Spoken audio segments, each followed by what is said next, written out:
नमस्कार साथियों, आप सबका पुनः स्वागत है श्रद्धा एस्ट्रो ज्योतिष में। आज हम लोग कवर करने वाले हैं मकर लगन की कुंडली में यदि शनि एकादश भाव में बैठे हैं तो क्या फल है। हम ये भी कह सकते हैं मकर लगन की कुंडली में वृश्चिक राशि का शनि किस प्रकार का फल देता है। तो ये शुरुआत करते हैं आज के क्लास का।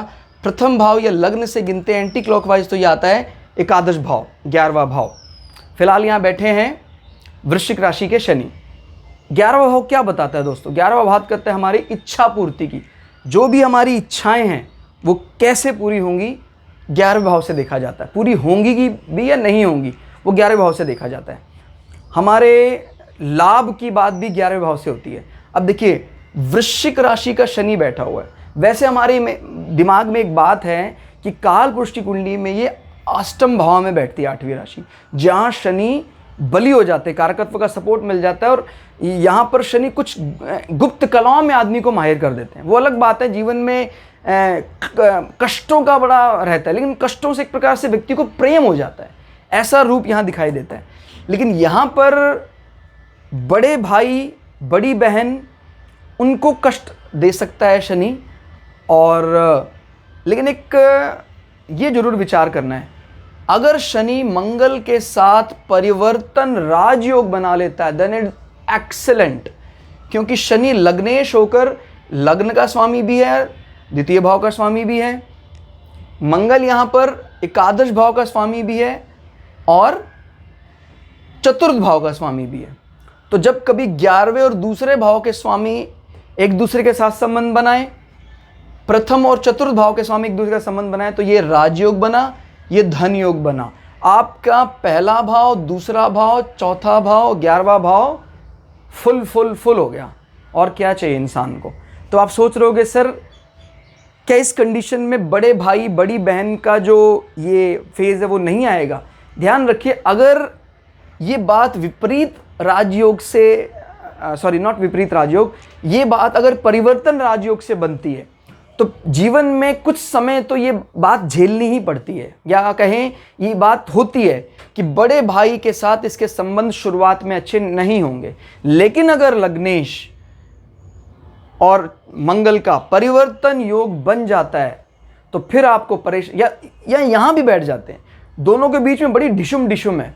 11वें भाव में आपको पता है लगभग सारे प्लैनेट मटेरियल गेन के लिए बुरा फल नहीं देते हैं। और जब मंगल शनि के साथ इस प्रकार से परिवर्तन राजयोग बनाता है तो दुश्मनी में भी एक शराफत रखता है। याद रखिए इनके राजयोग अलग अलग हाउस में अलग अलग फल देंगे। अगर मंगल राजयोग बनाने के लिए प्रथम भाव में बैठता है, जो मंगल का फेवरेट हाउस है, जहां मंगल एक्सेल्ड करता है, तो ये जबरदस्त होगा, कमाल हो जाएगा। माने ये व्यक्ति कभी न हार मानने वाला योद्धा ऐसा होगा कि अपने दम पर दूसरों को चलाएगा। क्लियर हो गया? और इस कारण से कई बार इसके बड़े भाई को कष्ट हो सकता है, बट क्योंकि परिवर्तन राजयोग एक्टिव हो गया तो अपने बड़े भाई को भी हमेशा कष्टों से उबारने का काम ये करेगा। क्लियर हो गया? ये हमारे फ्रेंड्स को भी रिप्रेजेंट करता है, अपने मित्रों को भी उबारने का काम करेगा।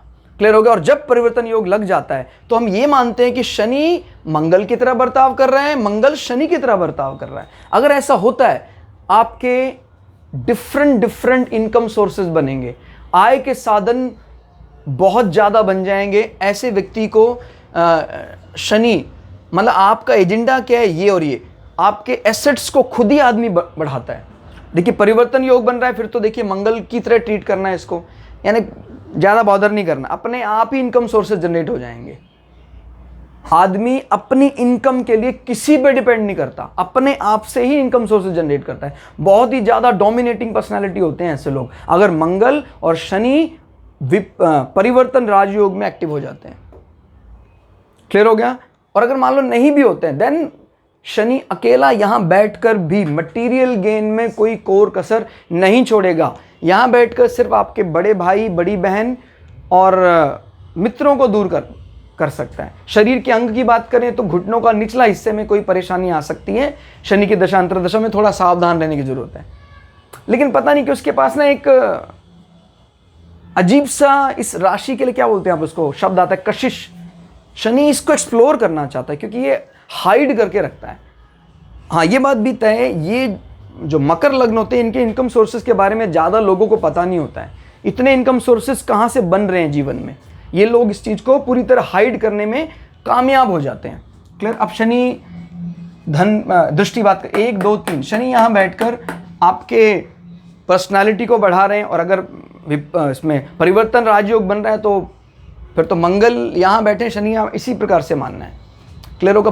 पर्सनालिटी बड़ी जानदार पर्सनालिटी होती है, और शनि वहाँ बैठकर आपके शुरुआत से ही धन कमाने की बात कहता है। क्लियर हो गया।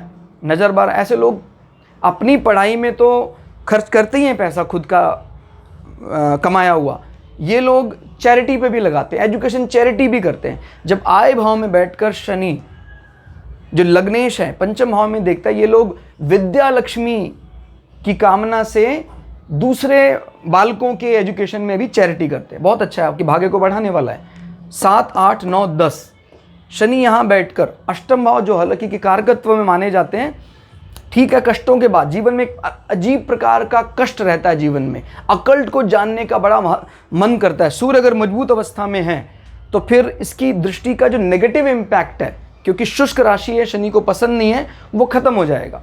लेकिन शनि का सिटिंग का इतना ज़्यादा या नेगेटिव रोल है, इतना इसका दृष्टि का नहीं है, क्योंकि मैंने बताया ना, शनि यहाँ तो मजबूत अवस्था में बैठ गए, अगर वो परिवर्तन राजयोग में आ जाते हैं तो। वैसे भी 11वें भाव में कोई भी प्लैनेट जनरली बुरे फल नहीं देता है इनकम सोर्सेस के मामले में। क्लियर हो गया। तो कुल मिला के शनि 11वें भाव में अगर कहीं मंगल के साथ योग बना लेते हैं देन इट ऑसम, लेकिन और अगर नहीं भी बनाते हैं तो मटेरियल गेन के लिए कोई खराब नहीं है। लग्नेश का सांसारिक कामनाएं कहाँ से पूरी होती हैं? एकादश लग्नेश वहीं चला गया है, तो आपका मन मस्तिष्क आय में ही लगा रहेगा और इनकम सोर्सेज जनरेट कर लेंगे आप। और जब इसका संबंध बनता है एसेट्स भाव के साथ तो वो जोड़ने में कामयाब हो जाता है। तो दोस्तों आज की क्लास में इतना ही। क्लास आपको कैसी लगी कमेंट करके जरूर बताइएगा। मिलते हैं अगली क्लास में, तब तक के लिए जय श्री भृगु पराशरा, जय श्री शुक्राचार्य, नमस्कार।